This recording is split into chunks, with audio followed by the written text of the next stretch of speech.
Hey guys, and welcome to my review of the Razer Orochi V2, the best budget mouse on the market.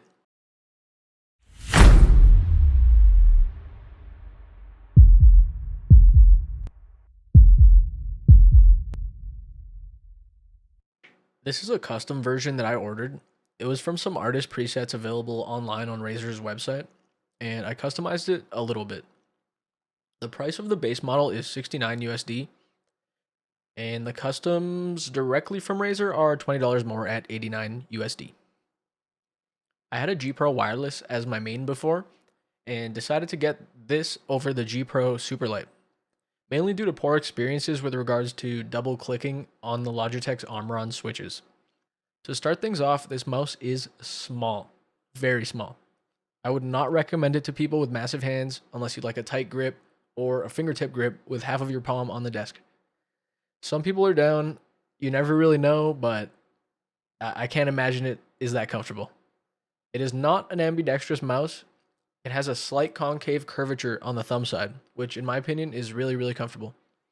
All of the contact points where you touch the mouse feel really clean to hold. Keeping our focus on the outside of the mouse, the outer shell of the Orochi is very robust. I cannot bend or flex it whatsoever on the sides or by pressing down on the top of the removable shell. My hands are not the largest, sitting just below 20 centimeters, so I personally have no problem palming the mouse, and I've been using a palm/claw hybrid grip. There is no pre-travel or post-travel in the clicks on my model, and the removable shell clicks right in and stays secure with no movement at all. There's a bit of post-travel on one of the side buttons, but nothing that would hinder clicks in any way in my opinion. Compared to my G Pro wireless, the side clicks are far less muddy and more responsive. I would say generally faster to use. Definitely some of the best side clicks I've encountered, as well as mouse 1 and 2 clicks. As for the scroll wheel, it has the perfect notchiness I've ever personally used, and I don't find myself over or underdoing it in games where it's used. It's perfectly precise. The center clicks feel quite good as well, and the DPI button is also very clicky. In terms of clicks, this is the most satisfying and well-built mouse I've ever encountered, and to the surprise of many, this would trump a lot of mice out there. These really are the best clicks I've ever felt on a mouse. The Orochi V2 uses a modified version of the Kale GM 4.0 switches, which Razer is calling their mechanical V2 switches. Here's a quick sound test of mouse 1 and 2.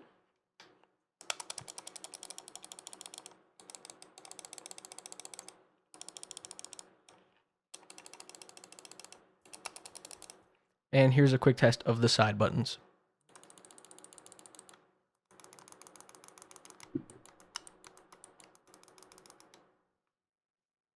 And the DPI button. And the mouse wheel.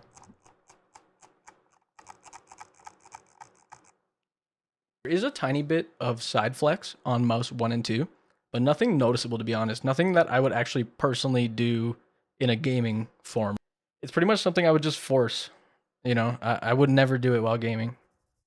The DPI button is very clicky and tactile like the rest of the mouse. Nothing too much more to say about that. I personally never use this button. I just have it set to one DPI stage. The feet that came on the mouse were all right. Nothing really special. A little too thin for my liking. I could almost feel the body of the mouse gliding on the mouse pad, which is not very nice. I've replaced them with Corepads skates, which are the best option in my opinion, and the best aftermarket feet I've used so far. I will have affiliate links to purchase both the Corepads skates and the mouse below if you guys are interested.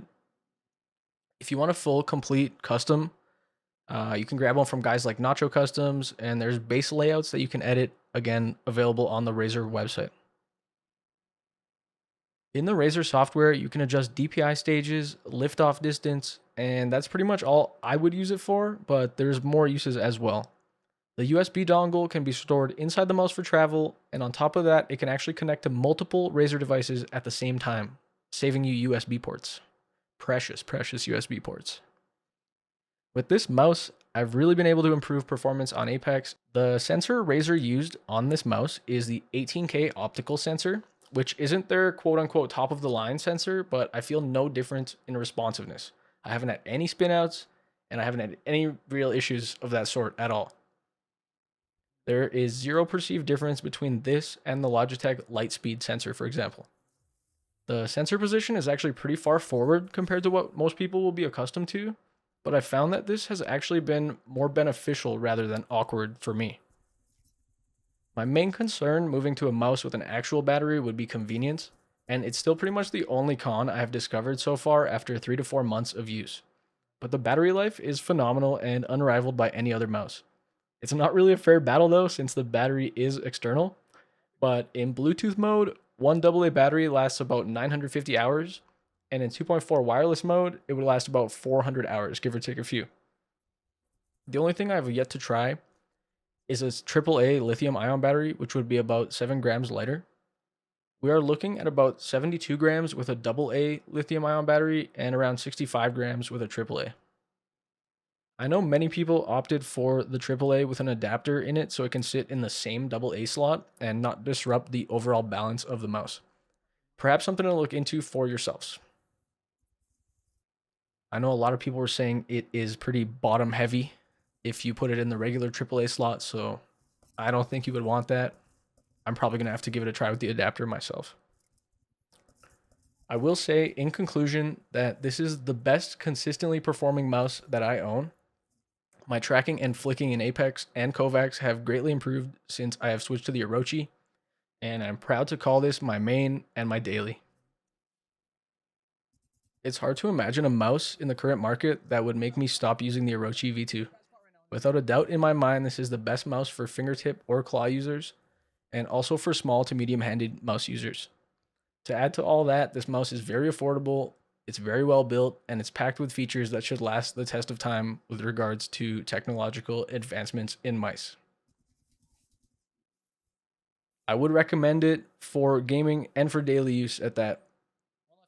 If that helped, guys, please leave a subscription to the channel. We have a variety of content regularly coming out, and we have a few more reviews and comparisons coming soon. Thanks for tuning in, and we'll see you on the next review. Peace out.